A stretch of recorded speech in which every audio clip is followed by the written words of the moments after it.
Big TV భక్తి సమాచారం WhatsApp ఛానల్లో జాయిన్ అవ్వండి. అన్ని విశేషాలు ఎప్పటికప్పుడు తెలుసుకోండి. అందరికీ నమస్కారం. Welcome to Big TV. ఎన్నో ఆధ్యాత్మిక ప్రశ్నలకు సమాధానం చెప్పడానికి ఇప్పుడు మనతో పాటు ఆధ్యాత్మిక గురువులు జ్యోతిష్య పండితులు ముల్లపూడి సత్యనారాయణ మూర్తి గురుగారు మనతో పాటు ఉన్నారు. వారితో మాట్లాడదాం. నమస్కారం గురుగారు. నమస్కారం మాదేవిక. గురుగారు, గత వీడియోలో మనం ఎన్నో విషయాలని మాట్లాడుకోవడం జరిగింది. అయితే చాలా మంది కూడా ఆ వీడియోలో కింద వస్తున్న కామెంట్స్ ని కొంచెం మీ ముందుకు తీసుకొని రమ్మన్నారు కాబట్టి అడగడం జరుగుతుంది. గురుగారు, మనం గత వీడియోలో ఫోటోలు అంటే పూజ మందిరంలో అన్ని ఫోటోలు ఉంచకూడదు అని చెప్పి మీరు చెప్పడం జరిగింది. అసలు పూజ మందిరంలో ఎలాంటి ఫోటోలు ఉంచాలి అంటారు, ఏంటి అసలు? మనము శాస్త్రాలు చెప్పింది ఒకే దేవుడు. ఆంజనేయ స్వామి వారు ఎలాగైతే శ్రీరామచంద్ర ప్రభువుని ఒక్కనే చేశారో అది ఎక్కువ ఫలితాలు ఇస్తుంది. అంటే ఆయనకి కృష్ణుడు సేమ్ శ్రీరామచంద్ర ప్రభువు కృష్ణుడు రూపంలో ఉన్నా కూడా కృష్ణుడి రూపాన్ని అడ్మిట్ చేయలేదు ఆయన. అవన్నీ రాముడు పిలిస్తే ద్వారకాధీశుడు పిలిచాడు అని అన్నప్పుడు గరుత్మంతుడిని సుదర్శన చక్రాన్ని ఆయన క్షమించాడు. ఎప్పుడైతే నీ ప్రభువైనటువంటి ద్వారకాధీశు ప్రభుడు శ్రీరామచంద్రుడు నిన్ను పిలుస్తున్నాడు అని అనగానే, రాముడు పిలుస్తున్నాడు అనగానే కలిపాడు. అంటే ఫోటోలు మనము హిందూ మతంలో ఎక్కువ దేవుళ్ళు కాబట్టి ఎక్కువ ఫోటోలు పెట్టాం, కాన్సన్ట్రేషన్ దెబ్బతింటుంది. అందువలన మన ఆరాధ్య దైవం ఎవరో ఒక్కళ్ళనే పెట్టుకోవాలి.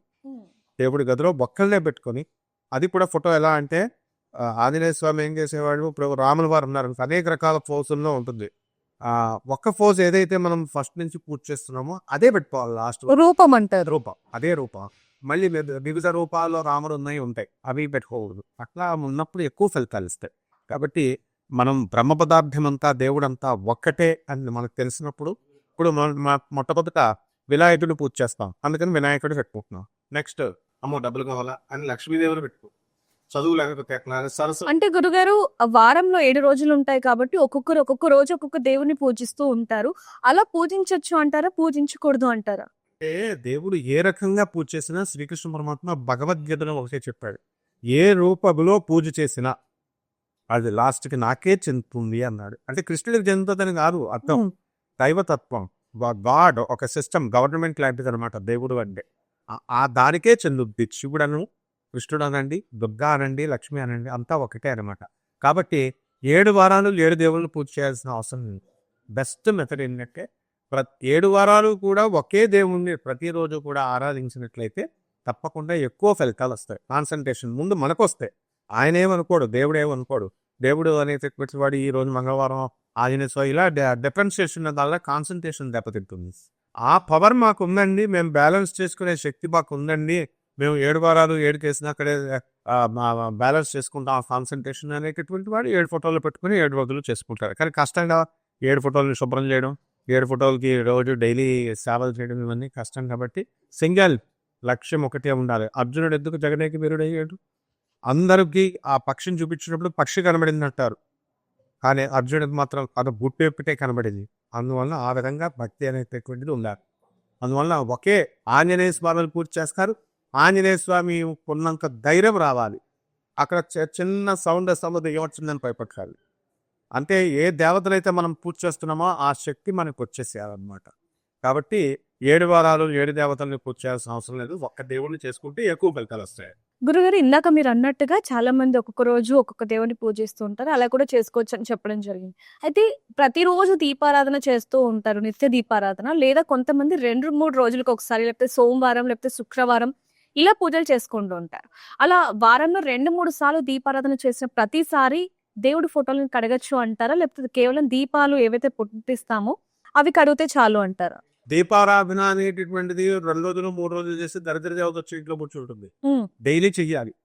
డైలీ మనం ఫుడ్ వేస్తాం కదా, టిఫిన్లు సాయంత్రం అలాగే నిత్య దీపారాధన అనేటటువంటిది చేయాలి. బ్రహ్మదేవుడు సృష్టించిన తర్వాత దండోరావాన్ని పంపిస్తాడు భూమి మీదకి.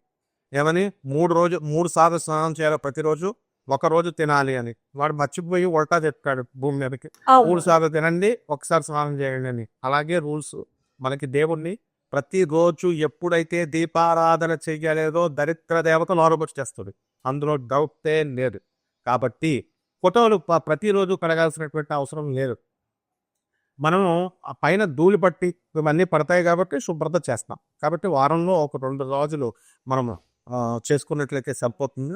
అండ్ వీకెండ్ కూడా ఇదివరకు ఏం చేసేవారు, వీకెండ్కి రోజుల్లో చేసేవారు, ఆదివారం వస్తే. ఇప్పుడు వీకెండ్ రోజులు ఎక్కడ దొరుకుతున్నారు మేము? శుక్రవారం అయిపోయేసరికి ఫోన్ స్విచ్ ఆఫ్. శుక్రవారం రాత్రి పార్టీలు, ఆదివారం మొత్తం సాఫ్ట్వేర్ వాళ్ళంతా కూడా వెళ్ళిపోవడం, ఆదివారం, శనివారం, శుక్రవారం. కాబట్టి ఖాళీని ఉండట్లేదు ఎవరికి. అందువలన ఏంటంటే మనం ఖాళీ తీసుకొని కనీసం వారంలో ఒక్కసారైనా శుభ్రం చేయాలి. లేకపోతే మనము మర్చిపోతాం. ఆ ఫోటోల్లో ఏ దేవుళ్ళు ఉన్నాయో ఆ ఫోటో మనలో కూడా మర్చిపోతాం. గురుగారు, కొంతమందికి నెలసరి వచ్చిన తర్వాత ఆ 6వ రోజు 7వ రోజు దీపం పెట్టాలి, పూజ చేయాలి అన్నప్పుడు ఖచ్చితంగా ఆ దేవుడి ఫోటోలు పూజ మందిరం అంతా కూడా శుభ్రం చేసుకోవాలి అంటారా? లేకపోతే దీపం ఏ విధంగా పెట్టాలి అంటారు? అవి అవసరం లేదు. నెలసరి రోజులు మనం ఏం ముట్టుకోం కదా దాంట్లో ఉన్నప్పుడు. మనం నెలసరి అయిన తర్వాత స్నానం చేసిన తర్వాత 5వ రోజు నుంచి మనం డైరెక్ట్ పూజ చేయొచ్చు. ఇక సమయం ఉంది అనుకునేటటువంటి వాళ్ళు క్లీన్ చేసి పెట్టుకోవచ్చు. ఎవరైతే అసలు పూజ చేయడానికే టైం లేదు, మేము సాఫ్ట్వేర్ మేము తొందరగా రన్నింగ్ బిజీ వరల్డ్ కదా, అలా వింటున్న వాళ్ళు మామూలుగానే పెట్టేసి డైరెక్ట్ చేసేయచ్చు. వాళ్ళకి వీలు ఎప్పుడు కుదురుతుందో అప్పుడు చేయాలి. మరి ఈ దేవతా ఆరాధన అంటే కేవలం ఫోటోలు, విగ్రహాలు అది మనం అనుకోకూడదు. అందులో ఉండేటటువంటి తత్వం, రామతత్వం, కృష్ణతత్వం, ఇదే దేవతారాధన అనేటటువంటి చూసుకోవాలన్నమాట. కాబట్టి పూజ చేయడమే కష్టంగా ఉంది, టైం తీయట్లేదు అంటే ఇంక ఈ ఫోటోలు కడగడానికి, ఫోటోలకు బొట్లు పెట్టడానికి దీనికి టైం ఉండదు. ప్లస్ రెండవది, ఒక వ్యక్తి ఉన్నాడు, ఆయన పాపం తీరుపడిగా కూర్చొని ఫోటోలు డైలీ క్లీన్ చేసి బొట్లు పెడుతుంటే వాళ్ళ ఆవిడ రోజు తిరుగుతున్నాయి. ఏమిటి నువ్వు డ్యూటీ చేయకుండా నువ్వు రోజు బొట్లు పెట్టి కూర్చుంటున్నావు, you are spending 2 hours time for the sake of God అంటున్నారు. కాబట్టి అన్నీ ఉన్నాయి, కాబట్టి అన్ని డిఫికల్టీస్ ఉన్నాయి. కాబట్టి ఎట్టి పరిస్థితుల్లో నెలసరి చేసిన తర్వాత direct అడగక్కర్లేకుండా కూర్చేసేసుకోవచ్చు. For more videos like this, subscribe Big TV channel.